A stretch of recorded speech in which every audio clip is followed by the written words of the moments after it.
사무엘상 4장 1절 말씀입니다. 이제 사무엘로 엘리에서 사무엘로 옮겨오는 이야기가 살짝 3장 15절에서 21절까지 있었습니다. 그래서 19절에서 21절에 이제 엘리의 시대가 어떻게 끝나고 사무엘 시대가 열렸는지를 설명해 주고 있죠. 그것을 더 정확하게 해주는 사건이 이제 4장에 등장을 합니다.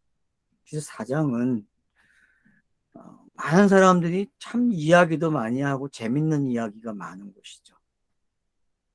하여튼 블레셋과 도대체 이 블레셋은 뭐고 왜 또 블레셋의 언약궤가 뺏기는지, 언약궤는 도대체 또 뭔지, 엘리의 두 아들은 또 왜 같이 또 죽는지, 그리고 또 그 소식을 들은 아버지도 또 왜 죽는지. 그래서 완벽하게 언약궤와 엘리의 가정이 전멸됨으로 사무엘 시대가 열리는 거죠. 그럼 이 그림을 여러분 한번 생각해 보세요. 그리스도의 시대가 열리는 거와 같죠. 예수의 종말과 그리스도의 시대가 열리는 그림이 4장에서 아주 확실해지는 거예요. 그렇게 큰 그림을 여러분들이 가지고 4장을 접근하면 되겠습니다. 그래서 에베네셀 그러면은 되게 좋은 이름이잖아요. 에베네셀 그러면 무슨 뜻이에요? 도움의 돈. 여기까지 도우셨다. 뭐 그렇게 많이 이야기하죠.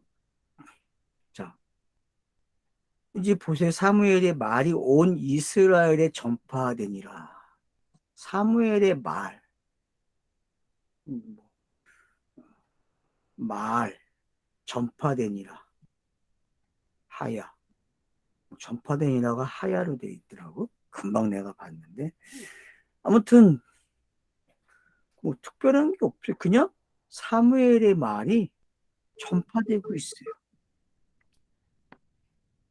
그러니까 어떻게 시간적인 개념이 넘어오고 크로노스가 어떻게 카이로스가 되는지를 계속 반복을 통해서 조금 더 확장하고 조금 더 확장하고 조금 더 확장하는 그런 패턴이 있다는 걸 우리가 알게 되면은 3장에서 등장했던 이야기들이 4장에 또 어떻게 등장을 하고 있는지 알 수 있게 되죠. 그래서 사무엘과 이스라엘이 이제 하나가 되는 모습이 보여지죠. 그래서 하나가 되어 있는 그 상황을 딱 점치고 놓고 문제를 이야기해요. 이런 과정이 일어나고 있다는 거죠. 이스라엘은 나가서 블레셋 사람과 싸우려고, 자, 이스라엘이 블레셋 사람과 싸우려고 한대요. 그러면 이제 블레셋이라는 이거와 이스라엘 관계. 자, 우리 이제 사사기에서 보게 되면 블레셋은 뭐예요? 치고 빠지는 곡식 익을 때만 와가지고 싹 가져가는 놈들이에요. 곡식이 익으면은 그걸 싹 뺏어가는 놈들이에요. 근데 사무엘서에서 등장하고 있는 이 사사들, 이 블레셋은 바뀌었다는 거 여러분이 알고 계셔야 돼요. 그러니까 야만족이었다면 앞에는 블레셋이 이젠 정착한 민족이에요. 정착한. 그러니까 야만족 동역에서 아마 정착한 사람들이 있는 것 같아요. 해안가로. 그래서 5개의 부족이 뭉쳐져 있는 게 블레셋이죠. 그죠? 4장에 보니까 5개의 면이 있어요. 그렇죠? 5개의 마을이. 그 5개의 마을과 함께 블레셋의 특징을 이제 이야기하고 있는 거죠. 그래서 이제 블레셋이라는 것이 아주 자세하게 본문에서 소개가 되고 있다는 거죠. 그러니까 법궤와 블레셋. 법궤가 가는 곳에 블레셋이 망해. 재밌잖아요, 여러분. 이스라엘에 있으면은 이스라엘도 망해. 근데 다른 민족이 가서 망한다. 그러면 여러분들이 법계 아니 뭐야? 왜 소리가 나? 음소거 시키세요. 그래서 우리가 이 블레셋을 안다는 것은 결국 이스라엘의 내면적인 것을 알 수 있다는 거죠. 왜? 블레셋이라는 것은 외면적인 걸 건드는 것 같지만은 이스라엘의 내면의 세계를 까불리는 작업을 하는 사람들이에요. 그러니까 밖에 있는 내용은 알 수 있어요. 근데 안에 있는 거는요, 누군가 와서 쿡쿡 찔러야만 들켜요. 그게 바로 블레셋이 가지고 있는 특징이에요. 블레셋은 결국 이스라엘의 내면 세계라도 볼 수 있는 거죠. 그러니까 이스라엘과 블레셋은 여러분들이 따로 보지 마시고 결국은 싸움을 해서 하나가 돼야 될 이야기죠. 그게 이제 우리가 예수의 공생애에서 보는 내용과 같아지는 거죠. 그렇기 때문에. 그걸 일단 여러분들이 잘 좀 이해를 해 주시면 좋겠습니다.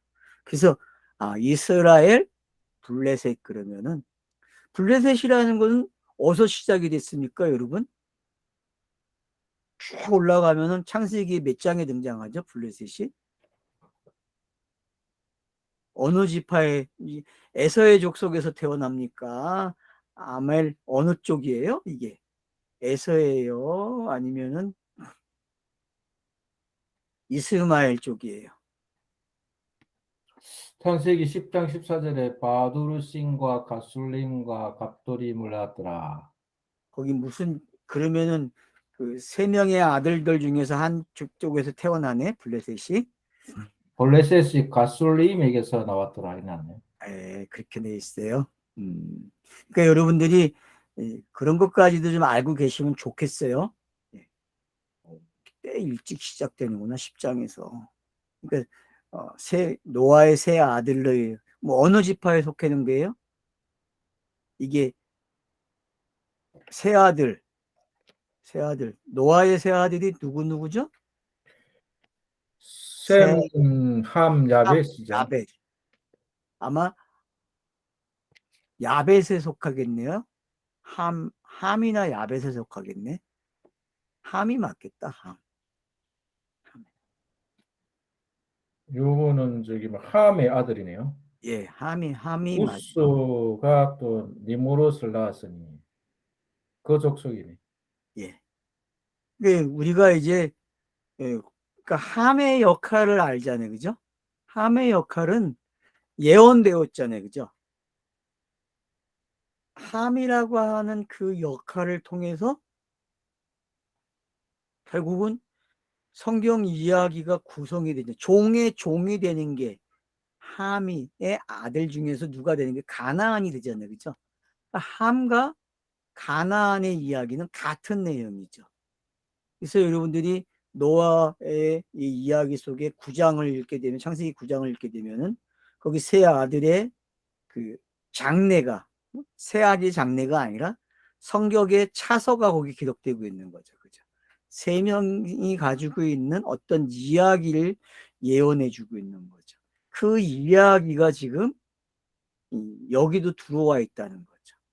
이 블레셋이라고 하는 이름 속에. 그리고 이스라엘과 블레셋이 이제 싸워서 잠시 어느 순간 이기게 되고 그 이긴 것 때문에 블레셋이라는 사람들이 자기가 가지고 있는 신이 가짜라는 걸 알게 되는 거죠. 그러면 이스라엘이 가지고 있던 그 신도 가짜죠. 여러분, 이스라엘이 섬기는 신이 진짜입니까? 가짜입니까? 이 사무엘 시대에. 그것까지도 우리가 좀 생각을 해봐야 된다는 거예요. 그러니까 언약 때 뺏김으로써 가짜랑이 드러난 거 아니에요? 그쵸, 가짜가 드러난 거죠, 그죠? 그러니까 그들의 섬긴 신은 보이는 신을 섬긴 거죠. 언약궤 자체를 섬긴 거죠, 그죠? 언약궤를 섬기는 거죠. 언약계를 섬기면 안 되죠. 언약계를 가리키고 있는, 언약계가 가리키고 있는 그 신을 섬겨야 되는데 이들은 그 언약계를 섬긴 거죠. 그러면 오늘날 교회의 모습과 같다는 거죠. 모든 종교는 여기에 멈춘다는 거죠. 여기에. 그래서 이 4장의 이야기는 들여다봐야 할 내용들이 이렇게 좀 소곤소곤 모아져 있다는 걸 우리가 알게 되는 거죠. 그러면서도 아주 까불려놔요. 종교가 뭔지. 그리고 종교와 종교가 붙으면은 도토리 키재기 한다는 걸 가르쳐 주죠. 그죠? 둘 다 망하는 거야, 그냥. 둘 다. 그러니까 이스라엘도 망해야 되고 블레셋도 망해야 돼요. 근데 살아나는 방법이 있어. 그게 뭐죠? 재물을 바치는 거야, 재물을. 그리고 수레에 싣고 암소를 끌고 가게 하는 거죠. 전나는 암소를 끌고 가게 해서 그게 좌우로 치우치지 않고 도착해야 돼요. 그런 그림을 여기서 펼치고 있다는 거는 결국은 둘이 망하면서 그 망한 것이 뭔지를 설명하게 되고 결국은 그 암소가 좌우로 치우치지 않고 원하는 장소에 도착을 하게 되고 그 원하는 장소에 도착함으로 그 암소가 재물이 돼서 번제가 되는 걸로 이야기가 결론이 나죠. 그러니까 그런 이야기들을 우리가 구성할 때에 그래서 그 소가 도대체 뭐냐? 수레는 뭐고? 그리고 거기에 블레셋 사람들이 생기는 신들이 다 있어요. 거기다 실어서 보냈단 말이에요. 그게 재물이 됐단 말이에요. 그러면은 이스라엘이 드리는 번제 제사나 이스라엘이 생각하고 있는 것들, 그러니까 금송아지 사건과 지금 이 블레셋 백성들이 드리려고 하는 그 제사나 그리고 이스라엘이 행해왔던 그 법궤를 중심에서 생활해온 그런 모습들이 이제 어떤 건지 고발되고 있다는 걸 알게 되는 거죠. 그럼 그 고발로 끝나는 것이 아니라 그걸 해결을 해야 되죠. 그래서 암송아지가 중요한 거죠. 그래서 암소가 저신하는데도 곧장 가고 있다는 거죠. 아주 치사한 방법을 썼죠. 그죠? 안 그래요? 인간이 할 수 있는 치사한 방법을 동원한 거 아니에요. 저신하니까 새끼 젖먹여야 되는데 새끼들도 옆에서 울 거 아니에요. 젖달라고. 근데 좌우로 치우치면 안 되니까 곧장 가요. 그 소가. 그러면은 그게 무슨 이야기냐는 거죠. 그게 바로 세상죄를 지고 가는 어린 양의 모습이고 그게 성경이 말하는 종말로 가는 예수의 모습이죠. 그게 인자 예수의 사역이죠. 그건 뭐 이렇게 이야기해 놨으니까 그러면 그냥 읽기만 하면 끝나는 거죠. 본문을 읽기만 하면 끝나요. 더 이상 볼 게 없어요, 여러분. 이렇게 이야기해 놓으면요. 자, 한번 봅시다. 그래서 이제 이스라엘은 나가서 블레셋 사람과 싸우려고 에벤에셀 곁에 진치고 블레셋 사람들은 아벡에 진쳤더라. 이 둘이 마주보고 있어요. 에벤에셀과 아벡에서 서로 마주보는 모습이죠. 그리고 이 마주보는 모습은 성경에 많아요. 앞으로 계속 블레셋과 이스라엘이 마주보는 그림이 돼요. 사울 시대도 있고 다윗 시대도 그렇고. 그래서 결국은 어느 시대에 가니까 이 블레셋이 끝나요. 이야기가 끝나고 그리고 이제 다윗과 솔로몬으로 넘어가면서 솔로몬이 강성해지니까 블레셋이라는 나라가 사라져요. 그죠? 흡수돼 버린다니까요. 사라져요. 그래서 그게 이스라엘 영토로 바뀌죠. 그래서 최고의 큰 영토를 갖는 시대가 열리잖아요. 솔로몬 시대에. 그러니까 그런 것들까지 여러분이 이렇게 생각을 하신다면은 스토리 구성에 있어서 크로노스가 어떻게 확장이 돼서 어떻게 마무리될 수 있는지 볼 수 있는 거죠. 그리고 어떻게 카이로스로 넘어갈 수 있는지 그런 스타일을 여러분들이 이쪽 측면에서도 봐야 되고 이쪽 측면에서도 봐야 된다는 거예요. 그래서 이렇게 축을 좀 많이 세우면 좋아요. 이렇게 성경을 볼 수 있는 이 큰 축도를 여러분들이 기초석을 좀 하나, 둘 이렇게 좀 놔봤으면 좋겠어요. 여러분들 스스로가. 뭐 예를 들어서 뭐 제사장 직분, 선지자 직분, 왕 직분 그런 것도 놓아보고 또 하나님 나라고 하는 기초석도 놔보기도 하고 일반 교회가 했던 거 한번 다 놔보세요. 그리고 언약이라고 하는 그런 기둥도 한번 놔보시고 그리고 지금 우리가 하고 있는 차서의 기법 그런 것도 여러분이 놔보시고 이런 걸 갖다가 이게 진열해 놓고 이런 방법을 읽어보고 이런 방법을 생각하고 벌써 제가 제시한 것만 따져봐도 몇 가지잖아요. 그러면 이런 방법으로 본문을 들여다보는 거예요. 매 장마다 매 절마다. 그러면은 본인이 훈련이 돼야 안 돼요? 훈련이 되는 거죠. 그래서 그런 것들이 훈련이 되니까 결국 역사 속에서 크로노스가 어떻게 기록을 하든지 다 들여다볼 수 있어요. 그리고 카이로스로 어떻게 되는지. 그래서 매 장마다 크로노스와 카이로스가 어떻게 서로 주고받고 있는지 그런 걸 빨리 체크할 수 있으면은 그 사람은 성경을 아주 잘 보는 사람이 된 거죠. 자, 그래서 이스라엘이 이제 전쟁을 시작됐어요. 그래서 전열을 벌이니라. 이스라엘 블레셋 사람들이 이스라엘에 대하여 전열을 벌이니라. 이 전열이라는 뜻이 뭐야? 전쟁하려고 줄을 딱 서는 거잖아요. 예. 이스라엘에 대하여 항호를 벌이니라. 옛날에는 항호라 했고 옛날 버전이에요? 개혁이네. 이게. 지금은 전열, 예, 지금은 전열이죠. 아라크, 한 줄을 세우다, 또 정리하다, 전투에서 배열하다. 그러면은 한 줄로 쫙 서 있는 전쟁 우리 영화에서 많이 보잖아요. 그죠? 예. 그런 장면이죠. 그러니까는 숨겨져 있는 게 없는 거예요. 원래 전략적으로 숨겨놓잖아요. 뒤에다가. 그리고 싹 비키면은 마차가 쫙 지나가기도 하고 이제 그거는 이제 전략적인 거고. 근데 이스라엘 나라에서는 전략적으로 싸울 수 있는 데가 별로 없어. 이 협곡이 많기 때문에.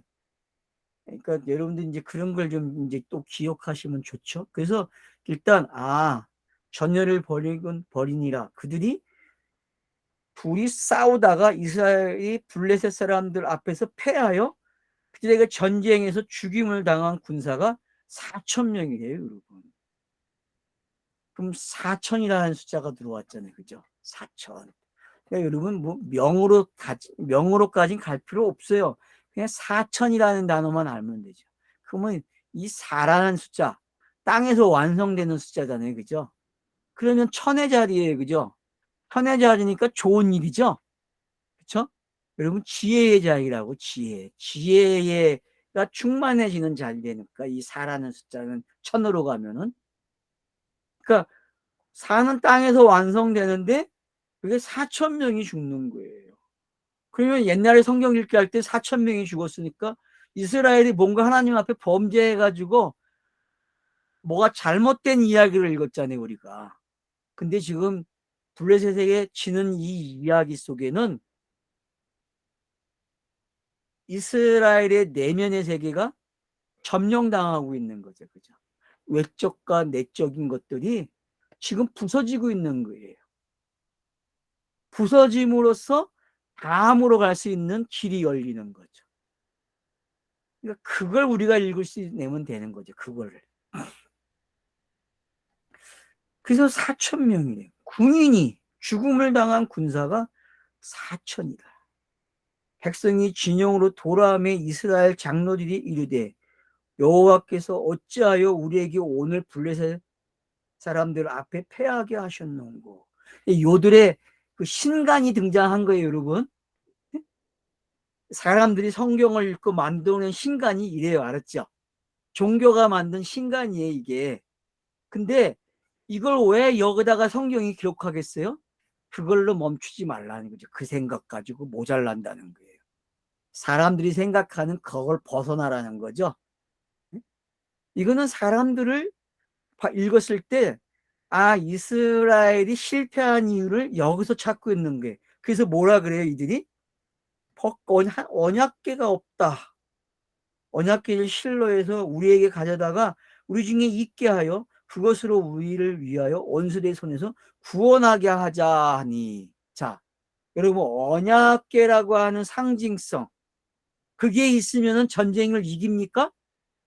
그게 여호수아에서 가르쳐 준 거죠. 그죠? 여호수아에서는 언약궤를 메고 가면은 요단강도 멈추고, 그죠? 요단강도 멈춰요. 그런가 하면은 언약궤가 메고 여리고성을 7바퀴 도니까 어떻게 돼요? 7일까지 도니까 여리고성이 점령이 돼. 그죠? 그러니까 언약궤가 가는 곳마다 이겼다니까, 여호수아서에는. 근데 그것이 이스라엘 백성들에겐 세뇌가 돼가지고 우상이 돼버린 거예요, 언약궤가. 마찬가지죠? 또 하나의 예를 들면 성경에서 놋뱀이 있었잖아요. 그죠? 놋뱀. 민수기에서 나오잖아요. 불뱀에 물린 사람들이 놋뱀을 보고 살았잖아요. 근데 그 놋뱀이 어느 시대까지 있어요, 여러분? 시스기야 왕 때까지 있다고. 그래서 시스기야 왕이 그 놋뱀을 어떻게 없애버리죠? 여러분, 그거 제거해버려요. 왜요? 그건 상징이니까. 진짜가 오니까 시스기야 이야기 속에 그 상징으로 만족할 수 없는 진짜 이야기가 등장하기 때문에 없애는 거거든요. 그러니까 여러분, 이게 지금 등장했다는 거는 성경이 상징을 어떻게 하겠다는 거예요? 없애주겠다는 거죠. 상징을 없애는 거예요. 지금 여러분, 성막이 강조되고 있으니까 언약궤만 강조되고 있습니까? 여기는 언약궤 성막은 중요하지 않죠. 성막은 중요하지 않아요. 이 스토리상에서 보게 되면은 뭐만 중요해요? 언약궤가 중요해요. 그리고 언약궤가 실로에 있었다는 거죠. 그럼 실로에는 성막이 쳐져 있었겠죠. 그죠? 성막이 쳐져 있는데 거기서 뭐만 가져오는 거예요? 언약궤만 가지고 오는 거예요. 그 언약궤만 가져오면은 전쟁을 이길 수 있다는 거죠. 근데 이 언약궤가 들어가야 할 장소가 있어야 이기죠. 안 그렇습니까? 이스라엘 백성들이 언약궤를 담으면 돼요. 그러면 이겨요, 전쟁을. 근데 언약궤를 담을 그릇이 없다니까? 제사장들이 담을 수 있어요? 흠니와 비느하스가 그걸 담을 수 있어요, 여러분? 못 담는다니까요. 엘리 제사장? 그걸 담을 수 있을까요? 전쟁에 불려나온 제사장들, 뭐 제사장만 있겠습니까? 사사들도 있겠고, 뭐 여러 종류별로 다 있겠죠. 장군들도 있고. 근데 그들 중에 한 명도 이 언약궤를 성전으로 가질 수 있는 사람이 없다니까요. 그러니까는 뺏겨야 정상이죠. 근데 뺏겼는데, 하여튼 봅시다, 내용을. 이게 여러분들이 이제 그것만 기억하세요. 왜 뺏겼는지. 결국은 담을 수 있는 그릇이 없다는 거죠. 성막이 없다는 거야. 성전이 없다는 거죠. 신약 성경이 말하는 성령이 임하는 성전이 돼야 되는데 그 성전이 안 됐다니까. 그러니까 언약궤가 필요가 없는 거죠. 언약궤는 준비가 안 되어 있으면 힘을 못 써요, 언약궤는. 그러면 여호수아 시대에는 준비된 사람이 있었습니까? 언약궤를? 있었죠. 여호수아가 어떤 사람이에요? 언약궤를 담은 사람 아니에요. 가지고 있는 사람이죠. 그래서 그는 매일 말씀을 어떻게 했어요? 매일 묵상하고, 그는 좌우로 치우치지 않기 위해서 매일 말씀을 읽었다니까, 여호수아는. 그게 여호수아 1장에 기록되어 있잖아요. 그러니까 그 차이점을 우리가 알면 돼요. 그 차이점.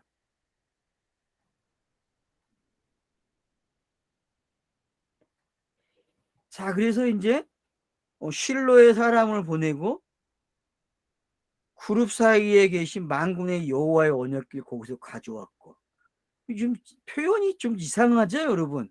이 사절이 번역이 암만 해도 제가 봤을 때는 좀 잘못된 것 같아요.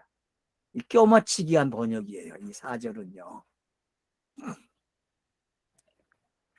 이에 백성이 실로에 사람을 보내어 그룹 사이에 계신 만군의 여호와의 언약궤를 거기서 가져왔고, 엘리의 두 아들 흠니와 비느하스는 하나님의 언약궤와 함께 거기 있더라 그랬어요.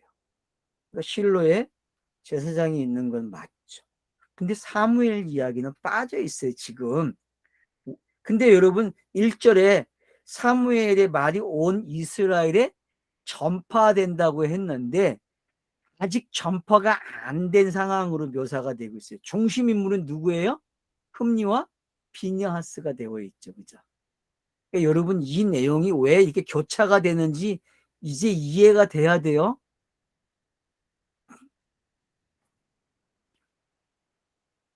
자, 그래서 이제 실로에 있는 것이, 그러니까 여러분 지금 여기 그룹이라는 게 이야기가 뭔지 알죠? 여러분 그룹은 여러분 언약궤 위에 있는 게 뭐죠? 속죄소고, 속죄소를 가리는 게 뭐가 가려요? 여러분 그룹의 날개로 가리죠? 기억하죠? 그죠? 예. 상징적으로 그래요, 여러분. 근데 그룹은 뭘로도 사용이 돼? 이사야서 가서 보게 되면은, 입장에 가면은 천사들이죠. 천사들. 그러니까 그게 뭔지 알아야 된다니까요. 그래서 여러분들이 이 법궤, 지성소 안에 있는 이 법궤와 법궤의 뚜껑과 그 뚜껑 위에 이 그룹이 있는 게 어떤 건지, 그리고 1년에 한 번씩 대제사장이 거기에다가 피를 갖다가 눕는 게 뭔지, 이런 것들을 여러분 좀 가지고 계셔야 돼요, 지식으로요. 이거는 상식에 돼야 돼요. 이 상식이 가지고 계셔야만 지금 이 사절의 이야기가 어떤 건지 알게 돼요. 그래서 여러분 이 내용은 가벼운 내용이 아니에요. 알겠죠? 네? 이 내용은 지금 움직여지는 거예요, 여러분. 움직여지는 거야. 이 실로에서 옮겨지는 거야. 근데 뭐만 옮겨져요? 여호와의 영광이 같이 와야 되는데 옮겨오지 않고 뭐만 와? 법궤만 오는 거야. 언약궤만. 이게 어떤 건지만 알면 되는 거예요. 이게.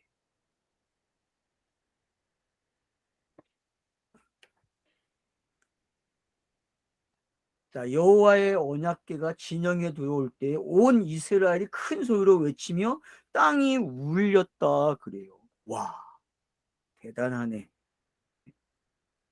그러니까 여러분들이 출애굽기의 그런 장면들도 좀 보셔야 되고요. 출애굽기 20장이나 25장을 19장과 25장을 여러분 참고하셔야 돼요. 출애굽기요.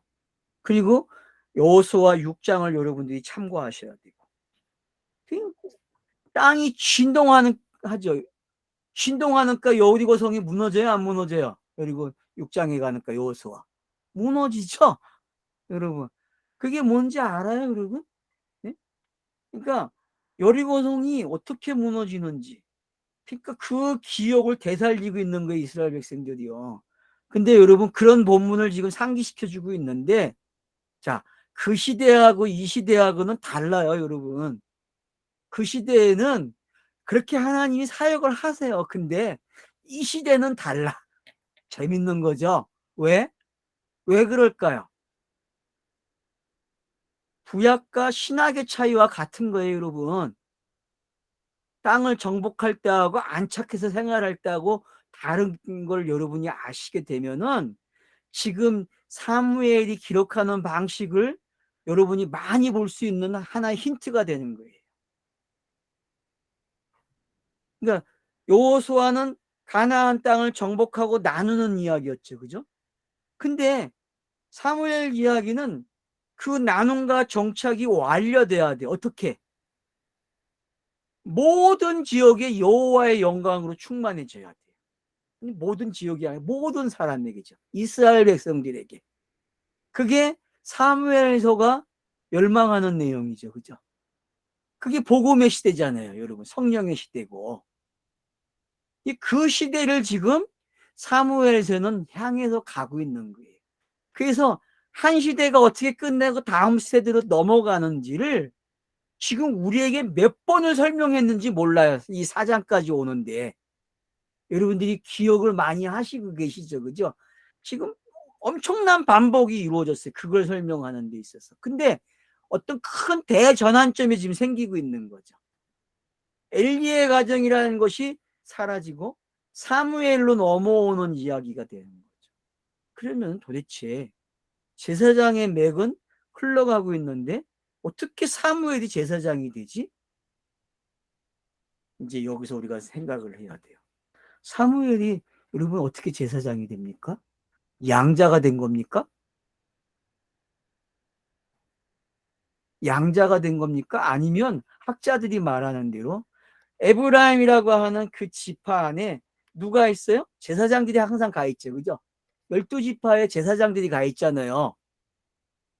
여러분 기억하고 계세요? 그 힌트가 어디에 나와요, 여러분? 민수기에 가면 나오잖아요. 민수기에 1장에는 뭐예요? 인구조사하고 2장에는 위치가 정해지잖아요. 텐트 치는 위치, 3장까지. 행진할 때의 모습들. 근데 거기에는 항상 뭐가 따라다녔어요? 제사장이 따라다니고 레위인이 분배되어 있잖아요. 그죠? 각 지파마다 제사장과 레위인이 같이 가 있다고요. 그렇기 때문에 이 신학자들은 이 사무엘의 집안이 제사장 집안이라고 이야기를 해요. 뭐 그럴싸한 이야기죠. 그죠? 맞잖아요, 여러분. 그 많은 사람들이 그걸 받아들이고 있어요. 근데 우린 좀 다르게 생각해야 돼요. 제가 처음에 무슨 이야기 했어요? 양자. 왜냐하면 엘리가 아들이라고 얘기하잖아요. 그죠? 아들이라고 했어요. 분명히 엘리가 사무엘을 내 아들이라고 그랬거든요. 그럼 양자가 된 거죠? 양자가. 그러면 그 시대에도 양자가 될 것 같아요. 제가 봤을 때에는. 근데 뭐 그건 중요한 거 아니에요. 예수와 같다 보시면 되죠. 그죠? 예수는 레위지파도 아니고 아론 계열도 아니잖아요. 근데 대제사장이 됐잖아요. 누구의 쪽 따라갔고 멜기세덱 반차를 쫓았잖아요. 그죠? 그런 것들의 하나의 놀라지 않게 해주는 충격을 완충하는 사람이 누구예요? 사무엘 정도 되는 거예요, 여러분. 사무엘. 그러면 하나 또 물어봅시다. 엘리야는 아닐까요? 엘리야. 엘리야는 제사장이에요? 선지자예요? 주로 선지자로 활동하지 않았습니다. 근데 그거 제사장 일을 해야 안 해요? 제물을 드리고 하잖아요. 그죠? 네. 그러니까 우리가 어느 시대 가니까 선지자와 제사장이 합쳐져 있다는 걸 알게 돼. 그죠? 네. 예? 그러니까 그런 변수들이 언제 어떻게 일어나는지도 한 번은 추적을 여러분들이 해보셔야 한다는 거죠. 그래서 이제 그런 것들까지 뭐 성경이 자세하게 기록을 안 해줬기 때문에 어느 지파 사람이라는 게 뭐 추적하면 나오겠죠. 엘리야도. 하여튼 그거는 이제 여러분들이 추적을 해보세요. 성구사전 빵 누르면 나오겠죠. 그죠? 그러니까 지금 제가 이야기하고자 하는 게 이제 어떤 건지 알겠죠. 아, 사무엘이 제사장이네. 근데 지금 제사장으로 드러나기 위해서는 엘리와 관계된 사람들이 어떻게 돼야 돼요? 끝나야 돼. 죽어야 돼. 그래서 블레셋이라고 하는 사람들이 전쟁을 일으키게 하고 그 전쟁에 이제 한번 패해서 4천 명이 죽었어요. 그리고 두 번째 이제 이기기 위해서 언약궤를 가져와요. 참 방법이 유치하죠. 오늘날 뭐 복 얘기하는 교회들, 축복을 이야기하는 교회들, 잘 된다고 하는 이야기들, 그런 거에 빠져 있는 거와 같은 거죠. 샤머니즘이죠. 그죠? 근데 이것도 하나의 어떻게 보면 샤만 1차적으로는 샤머니즘의 모습이고, 그러나 성경이 하고자 하는 이야기는 그 정도는 아니라는 거죠. 그죠? 맞잖아요, 여러분. 우리가 표표적으로는 충분히 그렇게 이해할 수 있지만은 거기서 멈췄다가는 성경 읽기 실패의 요인이 된다는 거 여러분 꼭 기억하셔야 됩니다. 네, 쉬었다가 하죠.